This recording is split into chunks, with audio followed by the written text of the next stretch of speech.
The Adventure of Sherlock Holmes and the Musgrave Ritual, starring Donald Bell and Alina Hobbs.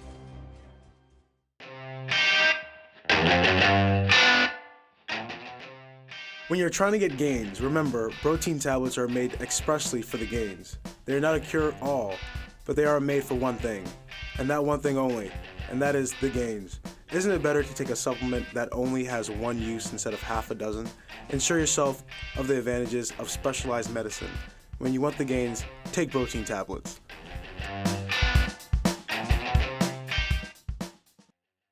The Co-College Digital Story class brings you another adventure of Sherlock Holmes, with Donald Bell as Sherlock Holmes and Alina Hobbs as Dr. Watson. And now, here we are, seated once more in Dr. Watson's study. The good doctor is wandering aimlessly about the room, tidying objects on his desk, straightening a row of books. Well, Dr. Watson, you certainly have a passion for law and order. A place for everything, and everything in it place, I always say. I do hate a mess. Holmes, on the contrary, was one of the untidiest men that ever drove a fellow lodger to desperation.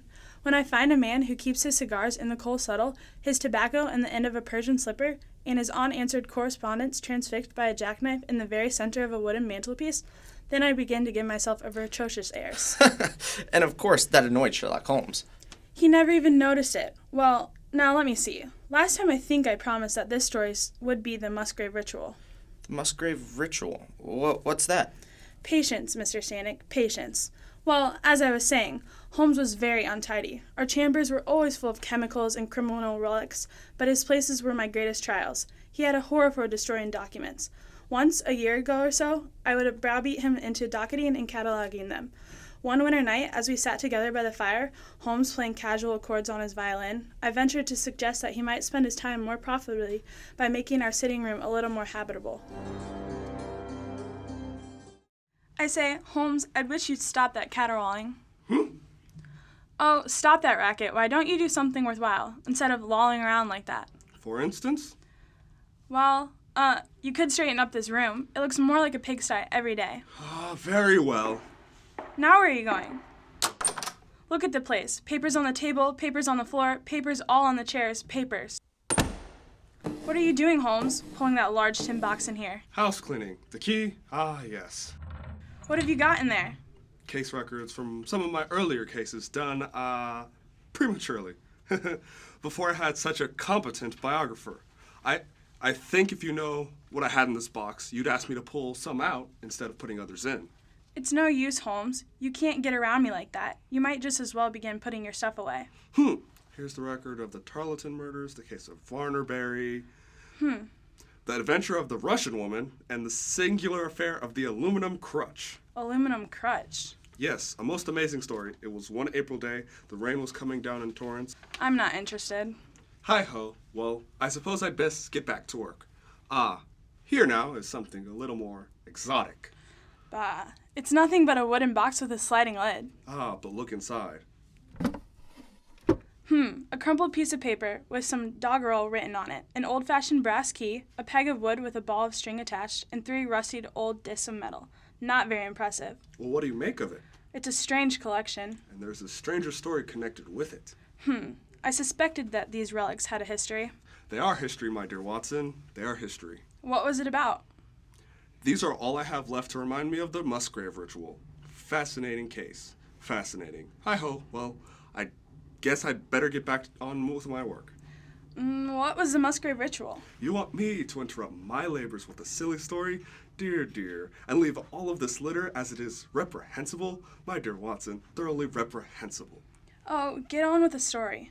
Very well. It was one of my first cases when I was making a most precarious living out of my sleuthing. It had to do with Reginald Musgrave, a scion of one of the oldest families in the kingdom. Well, I hadn't even seen Reginald Musgrave for several years until one morning I received a note from him. Here it is. My dear Sherlock, I hear that you are turning to practical ends these powers with which you used to analyze us. Could you spare time to visit us at Hurlstone? I can promise you a problem which will tax even your nimble wits. Hopefully yours, Reggie Musgrave. You could imagine my eagerness. In my innermost heart, I believe that I could succeed where others have failed. Concede. Don't interrupt, Watson. Don't interrupt. Well, late that night, I arrive at Hurlstone to find myself enthusiastically greeted by mine host. Well, Holmes, delighted to see you, my dear fellow. It's awfully good of you to come. You've gotten taller and thinner than ever. You're much the same, I should say, Musgrave. Alfred, carry Mr. Holmes's bags up to his room. Yes, sir. Your butler is new at his job, isn't he? Yes, but how did you know? His uniform is a rather bad fit, and his legs are better suited to the stable yard than the drawing room. Well, as a matter of fact, he's just been promoted to his post. He used to be the head coachman. It's about Brunton, our old butler, that I wanted to see you. What about him? He's disappeared. Brunton's disappeared, eh? Seems to me I've heard you mention his name before. I dare say you have. He's been in service here for nearly 20 years, although he's barely 40 now. Rather unusual. Yes, he was a young school teacher out of a place when he was first taken up by my father. He was a man of great ability, handsome, spoke several languages, and played every musical instrument. A paragon. Brunton had only one fault. Yes? He was a bit of a Don Juan. A few months ago, we were in hope that he was about to settle down before he became engaged to Rachel Howells, our second maid. Well? Well, he has since thrown her over and taken up with the daughter of the head gamekeeper. And what was this girl, Rachel like? Rachel is a very good girl, but of an excitable Welsh temperament. She had a touch of brain fever, subsequent to the smash-up of her romance. I'm rather very worried about the girl. Yes, but look here, Musgrave, you haven't brought me all the way out from London to discuss a servant girl's love affairs. That was our first drama at Hurlstone, and quite a tempest in a teapot it was. You know what country houses are like. But a second one came to drive it from our minds, and it was prefaced by the disgrace and dismissal of the butler Brunton. Dismissal? One night last week, Thursday to be exact, I found that I couldn't sleep. You know how it is. Well, at 2 o'clock, I rose and lit a candle, intending to get a novel I'd been reading in the library. I pulled on my dressing gown and started down the stairs. Imagine my surprise when, looking down the corridor, I saw a glimmer of light coming from the library door. My first thought was of burglars. Luckily, our corridors are liberally decorated with trophies and old weapons. I seized a battle axe in either hand and tiptoed down the passage to the library door. Don't move if you value your life. Oh, sir! Why, God bless me, it's Brunton. What are you doing down here in the middle of the night? Well, you see, sir, And my desk has been broken into, and my private papers strewn on the table? What do you mean by going through my private papers? You scoundrel, after the trust we've had in you? Well, sir, I meant no harm. The impudence, the rank impudence. Brunton, you will leave my service tomorrow. Oh, Mr. Musgrave, sir, I can't bear the disgrace. I've always been proud about my station in life. Yes, and look what it has led you into. The disgrace will kill me. At least give me some notice and leave a month time, if it was only for my own free will. Very well, but a month is too long. Take yourself off in a week, and give what reasons you wish for going. Only a week? Oh, no, a fortnight. At least say a fortnight. A week, and you've been let off very lightly. Now put down that paper you have in your hand and get out. And after that little set to, you were too annoyed to sleep, Musgrave? Well, as a matter of fact, I did spend the rest of the night thinking of things I should have said to the fellow. However, by the morning I had calmed down somewhat. And Brunton? For 2 days afterwards, Brunton was most assiduous in his attention to his duties. On the third day, he was gone. Gone? Gone where? Deuce take it. That's what I would like to know. His bed had not been slept in, but all of our windows and doors were found locked on the inside and no one had let him out. Did you question this girl, Rachel? Yes, she's been very ill ever since her disappearance, sometimes hysterical. I had to have a nurse to sit up with her at night. What was the condition of Brunton's room after the disappearance? Very orderly as usual. His clothes, his watch, even his money were in his room, but the black suit he usually wore was missing. His slippers, too, were gone, but not his boots. Enlightening. Most enlightening.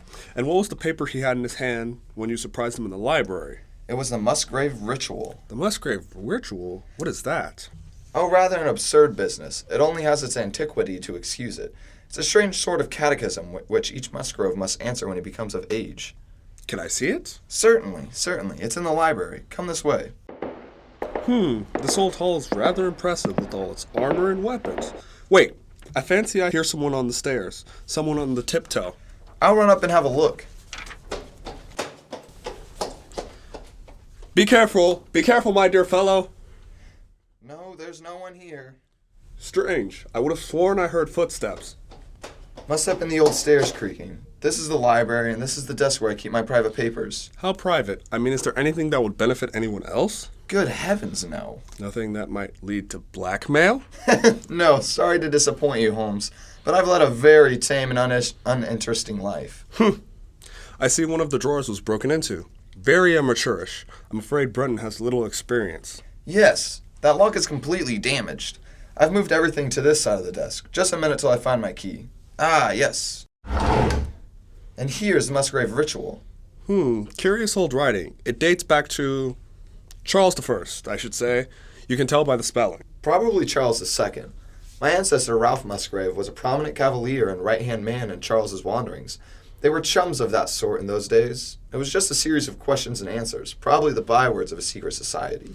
You know the answers by heart, I take it? Yes, it's something every Musgrave has to learn. Suppose I read off the questions and you give me the answers? Fire away. You can't trip me up there. All right, here goes. Who was it? His who is gone. Who shall have it? He who will come. Where was the sun? Over the oak. Where was the shadow? Under the elm. How was it stepped? North by 10 and by 10. East by 5 and by 5. South by 2 and by 2. West by 1 and by 1, and so under. What shall we give for it? All that is ours. Why should we give for it? For the sake of the trust. As you can see, Holmes, the paper has no practical importance. On the contrary, it has tremendous practical importance. Your butler seems to have been a very clever fellow. He has more insight than 10 generations of his masters. I say, Holmes. The oak, I take it, is the one that stands here, to the east of the house. I noticed it as I drove up. That's right. You can see it from this window. Yes, quite a patriarch. It must have been here when the ritual was drawn up. It was there in the Norman conquest, in all possibility. Wait, listen.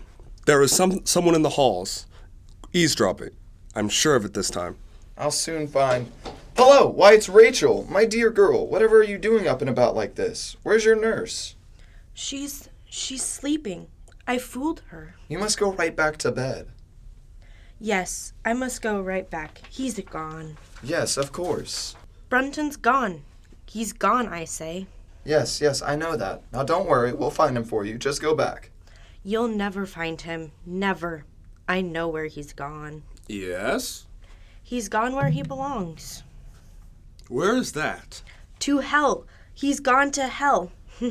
I say, she's delirious. Help me get her upstairs, will you? We'll have to postpone our talk for right now. Yes, there's nothing more we can do till tomorrow, in any case. What do you mean tomorrow morning? When the sun is over the oak. That's what he said. And now he's gone. Gone. In just a moment, we will rejoin Sherlock Holmes as he endeavors to solve the mystery of the Musgrave Ritual. But first, a word from our sponsor. Looking for a place to set yourself up for the best future possible?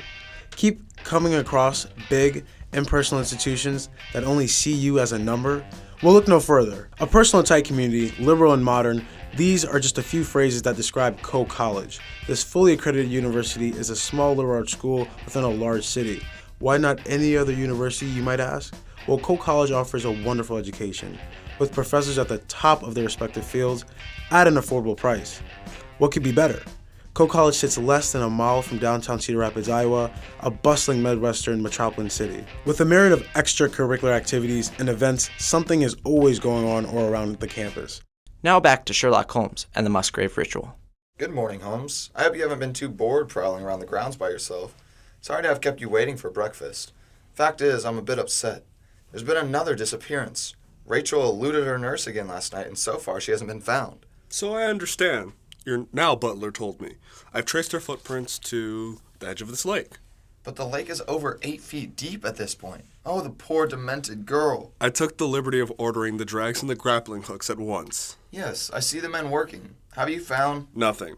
Exactly nothing. Hello. There seems to be some excitement now. The dregs have caught something. We've got her, sir. We've got her this time for sure. Pull hard, boys. That's right. What a frightful business. Hello. Why, it's not a body. No, it's a large canvas bag. Here, boys, give it to me. Yes, sir. What's in it? Just a minute. Don't slosh it around. Why, it's just a lot of old discolored metal and some dull-colored pebbles of glass. Throw it back in. Stop. Better keep that stuff. Bring it along. Don't let it out of your hands. Now let's go back to the house. Breakfast now? No, breakfast will have to be postponed. The sun is now over the oak. I say, Holmes, you're not talking that rubbish seriously. The only thing that puzzles me is the absence of an ancient elm tree. Sorry to disappoint you. There are plenty of elderly beeches. Won't they do? No, I'm afraid not. Wait a minute. There used to be an elm. Very ancient it was, too. Over there. You can still see the stump. It was cut down when I was about 15. That's better. Midway between the house and the oak. Yes, that must have been the one. I suppose it's impossible to find out how tall it was. Not at all. It was 64 feet. Excellent, but how in the... The tree was my tutor's favorite exercise in trigonometry. Now then, the shadow of the oak is fairly obvious. We can see that for ourselves, but the shadow of the elm is a bit more difficult. I say, Holmes, what are you doing with that fishing rod? A fishing rod of 6 feet throws a shadow of, 99 feet exactly. Quite simple. Therefore, a tree of 64 feet will throw a shadow of 96 feet. And in the same direction. Where's my tape? Ah, yes, 96 feet. Yes, here we are. I must say, Holmes, that's very neat. That's just the beginning, my dear fellow. Just the beginning. North and 10 steps by each foot. I think that means... That takes you parallel to the well of the old wing of the house. Marked with a peg. Now 5 to the east, yes, and 2 to the south. I say, it takes you to that old unused door. The old unused door has been used quite recently. The surrounding ivy is all torn. Yes, by Jove, it's even unlocked. How long has this since wing been inhabited? Not for several generations. It's the oldest part of the house. Built in the 16th century, I should say. It's only used nowadays to store things in. Open the door. 2 pages to the west obviously means 2 paces down this flagstone passage. Well, this must be the place indicated by the ritual. What are you tapping the stones for? All firmly cemented together, not even a hollow sound. I told you it's all balderdash. Hold on, and so under. Nearly forgot that one. Is there a cellar under this place? Yes, it's as old as the house. Lead me to it. That's where our search ends. Very well, but what are we searching for? Careful, steps here, it's pretty dark. That's it. This is a cellar. We store wood down here sometimes. Hello, it's all been moved to the side. What's this? What's this? It's Brunton's muffler. What's the villain been doing down here? Just as I thought. Look here. This piece of wood, it's been used to prop up something heavy. See how both ends are flattened? Look, the muffler's attached to this iron handle, set in the flagstone. Quite sizable flagstone, eh? He must have had someone to help him. He couldn't have raised that all by himself. You mean Brunton? Yes, he was after the buried treasure. He possibly talked Rachel into assisting him. That's how she happened to be in possession of the bag she threw into the lake. I don't understand what you're talking about. Can't budge it. Will you lend a hand, will you, Musgrave? Righto. Here it comes. Quick, prop it up with that piece of wood. That's it. By Jove, it's a small room down there. And there, on the side, what's that? That, my dear Musgrave, is what Brunton was after. Come on, let's go down. A brass-bound wooden box, all covered with dust and worm-eaten? The lid has been thrown back. Look here, Holmes. I thought you expected to find a considerable treasure. All this trunk contains is a few discolored discs of metal, old coins apparently. I say, do you think this rascal Brunton has been here and robbed me? That was his intention, undoubtedly, but I don't think he succeeded. Why not? The box is empty. Because I think I see his feet stinking from out behind the box. Here, help me move the box. It's Brunton, all right. He's dead. Quite. Suffocated. I fancy this cubbyhole isn't very large. Yes, but how did it happen? He was murdered on the second night, after you discovered him in the library. I can reconstruct the scene fairly easily from the data we have on hand. Rachel's condition, the bag we found in the lake, the open door, the muffler, and the piece of wood used as a prop. It is the last which is of particular significance. He talked to Rachel into assisting him, realizing that the girl was still infatuated. They were waited until everyone had gone to bed, then stole down here. It was a stormy night, I believe. That's it. Close the door after you. Alright, now light the lantern. That's better. For the love of heaven, don't look like that, Rachel. Nothing's going to happen to you. I'm afraid. Do you think we ought? What's the matter with you? If I'd known you had no more spunk in you than this, I'd have asked someone else. I thought you said you'd love me. I do. You know I do. I'd do anything for you. Well then come along, down the stairway. Easy. But it's stealing. Stealing? To take something a man doesn't even know he has? He'll never even miss it. But it's his, not ours. What of it? He hasn't had the sense to find it, has he? I'm the only one with enough brains for that. Think I want to spend the rest of my life waiting on someone that aren't as good as I am? We'll have the money. We'll be rich. Why do you think I didn't marry you before? because I wasn't making enough. Think I'm gonna starve myself to keep a wife? Then you will marry me if we find it? Here's the handle. Wait, I'll pull the muffler through it. But you will marry me. You must. I haven't told you before because I didn't want you to worry. But folks are beginning to suspect, and I can't. Stop your blabbing and grab this muffler. Now then, pull. Pull harder! It's so heavy. A lot of use you are to a man. Pull harder, I tell you. There she comes. Quick, shove a piece of wood under there. Why, there's a trunk down there. Of course, and I'm going to find out what's in it. Stop trembling, you fool. You're shaking the lantern. You will marry me, won't you? Bah! It's all dusty down here.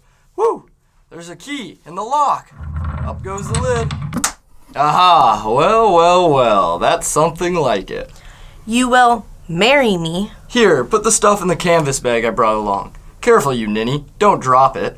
Now, give me your hand and help me out of here.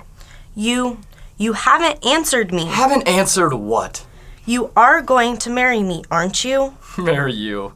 What kind of fool do you take me for? Marry a girl like you that lets a fellow...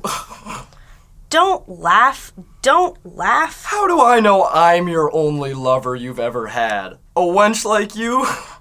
I hate you. I hate you. I hate the sight of you. I don't ever want to see you again. Here, hey, what are you doing with that piece of wood? Look out, you fool. You'll pull it out and you'll... He wouldn't marry me. Let me out! I can't breathe! Let me out! He wouldn't marry me. He wouldn't marry me. I say, Holmes, what a cat he must have been. Quite. But what did Brunton find that he considered so valuable? The contents of that bag. This old rubbish? Why, the metal is almost black in these dull-looking stones. Try rubbing one of them. The reddish one, for instance. Righto. I say, it develops quite a sparkle. Quite. I imagine that stuff was left in your ancestors' possession by the royal party after the death of Charles I. I congratulate you on its discovery. It has of great intrinsic value, but even more importance as a historical curiosity. Why, what is it then? It is nothing less than the ancient crowns of the kings of England. That's an exciting discovery, Dr. Watson. How did it happen that Charles II never recovered his crown? That is the one point Holmes was unable to clear up. It is likely that the Musgraves who held the secret died in the interval, and by some oversight left this guide to his descendants without explaining the meaning of it. Dr. Watson will be back in just a moment to tell us about next week's adventure. But first... There are all kinds of protein supplements for gains, but remember this. Protein tablets are made solely for the gains. They don't pretend to do half a dozen things. They only claim to do one thing. Get the gains. Furthermore, protein tablets are a proven supplement. When you want gains, take a supplement whose merit has been conclusively proven. Don't fall for the flyby. Take the high road. Take protein tablets. And now, what story do we have next week, Dr. Watson? Suppose I tell you the one Holmes calls The Adventures of the Three Garridibs. Garridibs? What on earth are Garridibs? It's a family name, Mr. Stanek, and the story is concerned with a gentleman called Garridib, who wished to find others of the same name, for rather curious reasons. You have been listening to a Sherlock Holmes adventure adapted from Sir Arthur Conan Doyle's story, The Musgrave Ritual, with Donald Bell as Sherlock Holmes and Alina Hobbs as Dr. Watson, Dakota Helm as Reginald Musgrave, Nick Hodges as Alfred the Butler and Man, Travis Bowman as Brunton, and Sierra Gosh as Rachel Howells. Dramatization by Edith Meyer. This program is presented from Coe College every week at the same time by the makers of Protein.